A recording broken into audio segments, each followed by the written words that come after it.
Well, if you go back to around 10,000 BC, the end of the last ice age, the ice began to thaw, and it began to flow down out of the mountain. And the weight of it, of course, enormous weight, like the Antarctic and so on. It would gouge out the land. The harder land would stay put, but the softer bits would gouge out. And Glencree is a glacial valley. It was created by the movement of masses of ice down. And it moved from the slopes of Gapure all the way eastwards to the sea. There's another big glacier valley emanating from Gapure, but to the north, and that's Glen Smole. And when you go up over the featherbeds, you see this other glacial valley, but moving towards the north. And they're the two big glacial valleys around here. And so now this ice has moved away. What happens after that depends on the terrain and what's left and on exposure to the elements. Glen Smole facing north will be very exposed to cold weather, but Glencree was more sheltered. The name, of course, comes from Glencree, and Creaking means shaking or quaking. And people think that comes from the fact that it was boggy. It was all boggy. In other words, if you walk on it, you spring. But it's not hard. People sometimes think it's Glencree. No, it's not. It's Glencree. And it moved down. And what happened in Glencree was that primeval oak trees began to grow. And over the centuries, it became a massive oak forest. And down from here, it's called Lacandara. And Lacandara is oak, of course. Lacandara is the slope of the oaks. So the main part of the valley is Lacandara. The Wicklow area is called Coolin, Bree Coolin, Glen Coolin, and so on.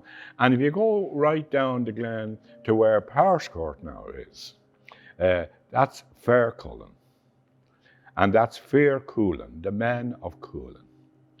Now, people nowadays call that area Powerscourt, but Powerscourt is a family name. Like the area is Fair Coolin. They've now produced a whiskey called Fair Coolin down there. So anyway, here's all these oaks. And it was declared over time to be a deer park. And it was under the control of the O'Tooles, Phelim O'Toole. The O'Tooles were North Wicklow and the O'Byrnes were South Wicklow. And that was the way of things up to the Anglo-Norman invasion, 1169. And what the Anglo-Normans came for was land. And they grabbed a load of land down at Fair Coolin, and they built a typical Norman tower house. You see them all over the country, these rectangular tower houses and so on.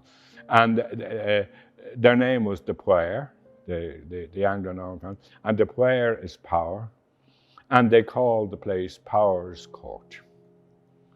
And they lived there. But the O'Tooles weren't happy with this.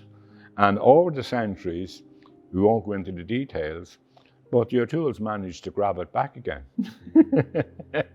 So now we have the O'Tooles back in again, and life goes on. So we moved then up to 1600. And there was a British general called Richard Wingfield, and he had been made Marshal of Ireland. So he was Marshal of the British Army in Ireland. And this is in the time of Queen Elizabeth I. Now, as you know, they're always afraid of being attacked from outside. In those days, it was the Spanish. And it had to do with politics and it had to do with religion, because Britain was now Protestant, whereas the Spanish were Catholic. Now, later on, it became the French. You know, when they sorted out the Spanish, then the French. But in those days, it was the Spanish.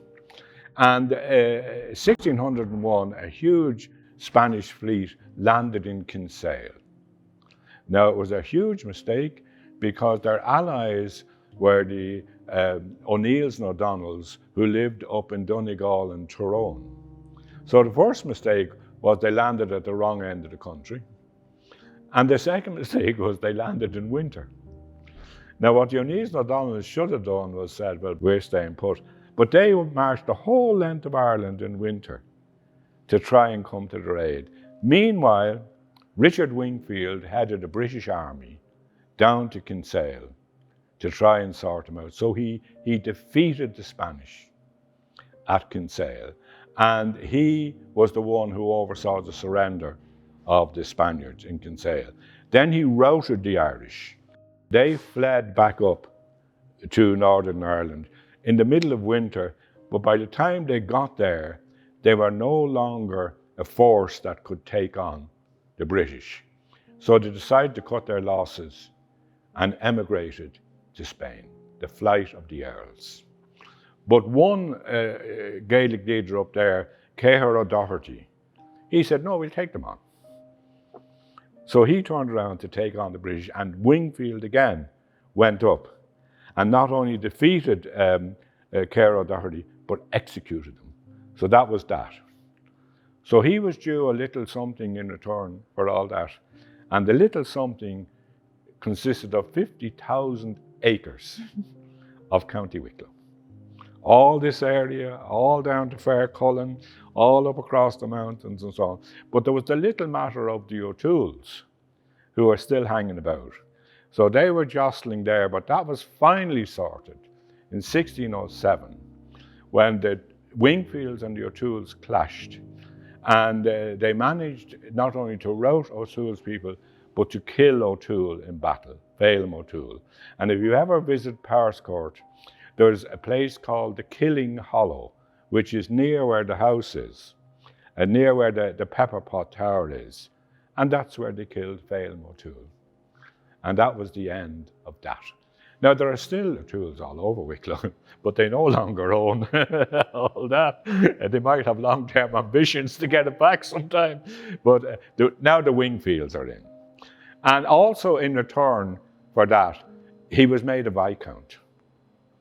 And he had to then pick a name for a title. So he chose Powerscourt. And he Viscount Powerscourt. And he built the big house, Powerscourt House, in the 1600s there.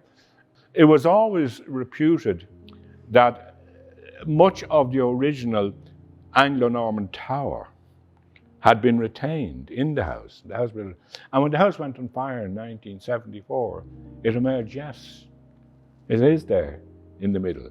There's a similar one up in the Phoenix Park where the papal nuncio used to live, that when they demolished his house, a Norman tower house emerged in the middle of it.